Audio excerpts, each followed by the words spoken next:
Ulundu Sports kampa tena kudozi bana, tunakupa updates za michezo ambazo zimetrend.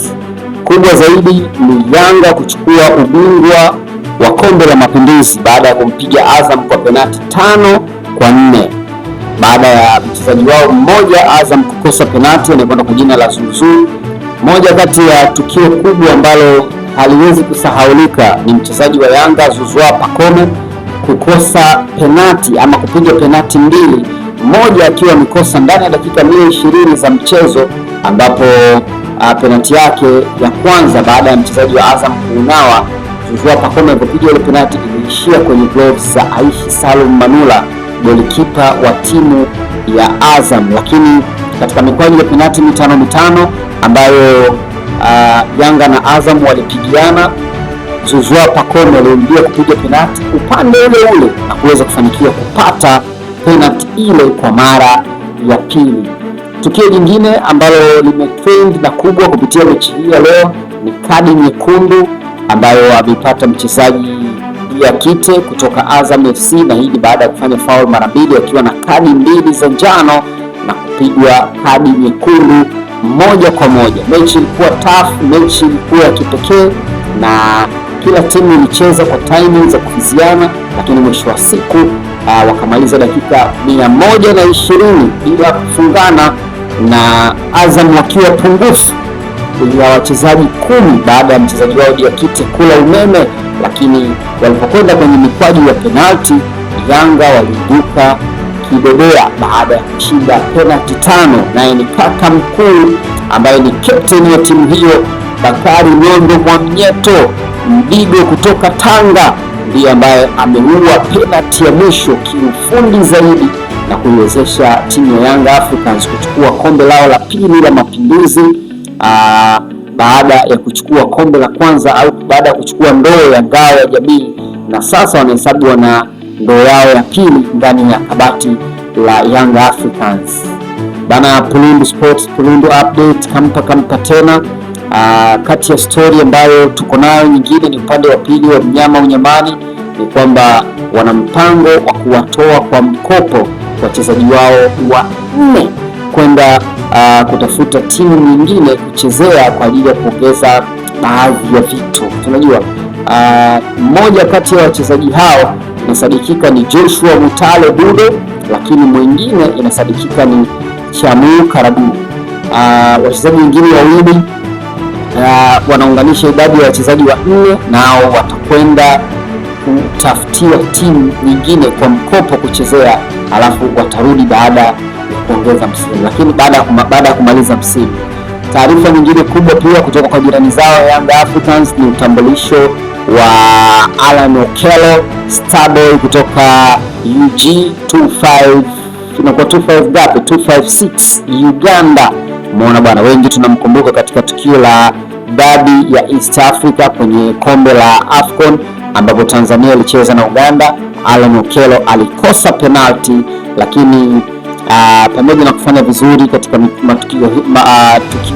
michezo hiyo mbalimbali ya kwenye michuano ya AFCON, pia alifanya vizuri katika michuano ya CHAN, na taifa la Uganda linamtegemea mchezaji wao huyu ambaye anakwenda kwa jina la Alan Okello, lakini Engineer Hersi Said ameona ni vyema kwake kumleta Jangwani. Kwa hiyo wamemtambulisha rasmi, na sasa safu ya Yanga inakusanya mastroka kutoka Zimbabwe, kutoka Uganda na kutoka Tanzania. Nao ni Prince Pumelelo Dube, yuko pia Walid Clement Mzize kutoka Tanzania na Alan Okello kutoka 256 Uganda. Bana, kama unahitaji jezi za aina mbalimbali unaweza kufika pale kwa Saidi Kimwaga, mtaa wa Mnada. Bana, utapata jezi ya Simba, Yanga, Azam na Mungo, na pia kama unahitaji jezi za AFCON, na Saidi Kimwaga bana amekusudia kabisa kutoa zawadi kwa mtu atakayepatia matokeo ya mechi ya fainali ya AFCON. Ulundu Update kampa tena Nitin Kudozi. Nyuma ya kamera yuko director G bana, hatari sana.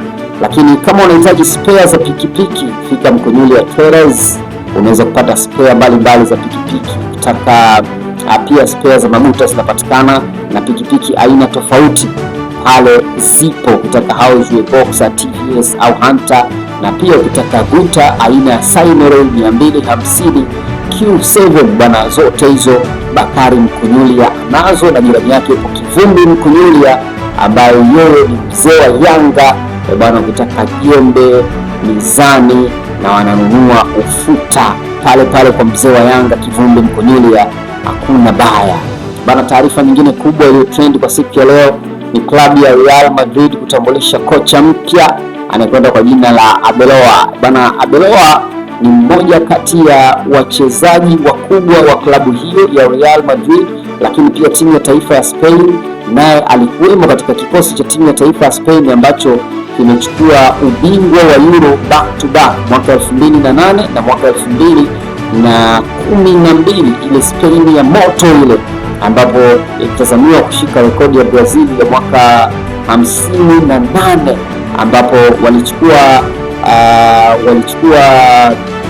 Copa America mara mbili, wakachukua kombe la dunia ndani yake mara mbili, wakiwa wanaongozwa na mshambuliaji kinara wa enzi hizo anakwenda kwa jina la Editos dos Montiso Pele. Umeona bwana, rest in peace, kwa sababu amefariki mwaka 2022. Sasa Spain ile ya moto ambayo ilichukua Euro mwaka 2008 ikachukua tena Euro mwaka 2012 mbele ya Italia ya Balotelli, walikufa bao 4 bana. Arbeloa alikuwa ni mmoja kati ya wachezaji wa kikosi cha timu ya taifa ya Spain, lakini pia wakati wanachukua kombe la dunia mwaka 2010 pale nchini South Africa Arbeloa alikuwepo, na pia wakati wanachukua tena Euro mwaka 2012 Arbeloa alikuwepo. Kwa hiyo ni mchezaji ambaye ana mafanikio makubwa, ingawaje wengi wanaamini makocha ambao wanatokea katika safu ya ulinzi wanakuwa sio makocha wazuri sana, lakini wapo wengi ambao tuko nao. Je, zimu la makocha linaendelea kuitesa Madrid? Wanahitaji kumrudisha mtu kama Zidane au Don Carlo Ancelotti, au ni kuwaje? Tafute kocha mwingine, maana kufeli kwa aliyekuwa kocha wao ambaye anakwenda kwa jina la Xabi Alonso ni maajabu makubwa sana, kwa sababu alipokuwa Bayer Leverkusen alichukua ubingwa akiwa na rekodi ya unbeaten, na pia akafanikiwa kufika fainali ya UEFA Europa, fainali ya Europa, lakini akashindwa kupata ubingwa huo katika mchezo wa fainali, na ndio mchezo pekee ambao alipoteza. Lakini pamoja na rekodi hiyo hakuweza kufanya vizuri akiwa na timu ya Real Madrid kama kocha mkuu, na moja kati ya sababu ambazo zinaonekana wazi ni bifu yake na superstar wa timu hiyo mmojawapo anakwenda kwa jina la Vinicius Jr. Nyingine kubwa ni timu ya Manchester United ya Uingereza kumtambulisha Michael Carrick kama kocha wao wa muda mpaka mwisho wa msimu.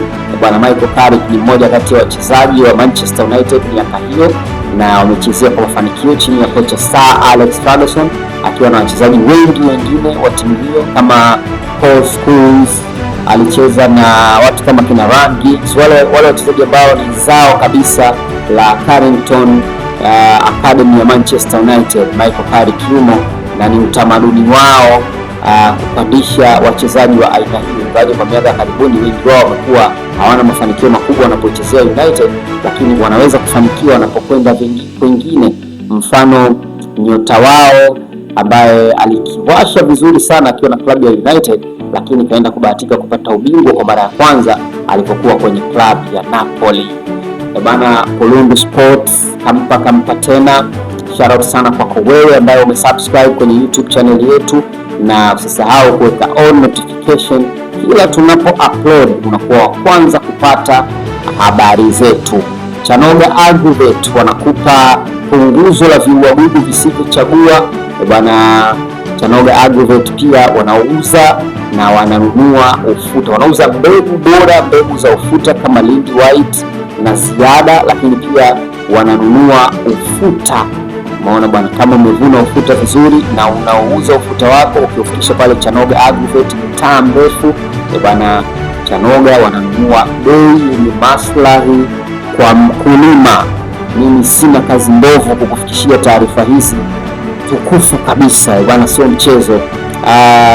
Kingine ambacho naweza nikakupasha ni kuhusiana na huduma ambazo zinapatikana pale TX Worldwide Sticker Point. Kama unahitaji kuprint bango, unahitaji kubandika sticker kwenye pikipiki yako, kwenye gari, kwenye bajaji, kwenye chombo cha moto, hata ukitaka kubandika sticker kwenye baiskeli bwana, TX Worldwide Sticker Point Mwembe Muhoro wanafanya huduma hizo wakiwa wametulia kabisa, na wanahakikisha unaridhika na unafurahi na huduma zao. Fika Mwembe Muhoro, kabandike sticker kwenye pikipiki yako pale Sticker Point, TX Sticker Point and Printing. Lakini pia Rwanda Hardware wanauza hardware za aina tofauti. Ukifika pale unaweza kujipatia huduma tofauti kama vile mabati, ukitaka masinki ya choo, ukitaka magodoro. Zipo huduma nyingi ambazo zinapatikana pale Nondo. Rwanda Hardware wanatoa huduma zote hizo, na wanapatikana njia ya Kawawa Road. Kama unaelekea ukiwa unatoka mtaa wa Mnada, kabla hujafika mtaa Tanki Moja, katikati pale Rwanda Hardware inapatikana. Polundu updates haina zaidi. Shout out kwa Director G bana, mimi naitwa Kudo Kudozi. Unaweza kunipata kupitia Facebook, Instagram, TikTok pamoja na WhatsApp.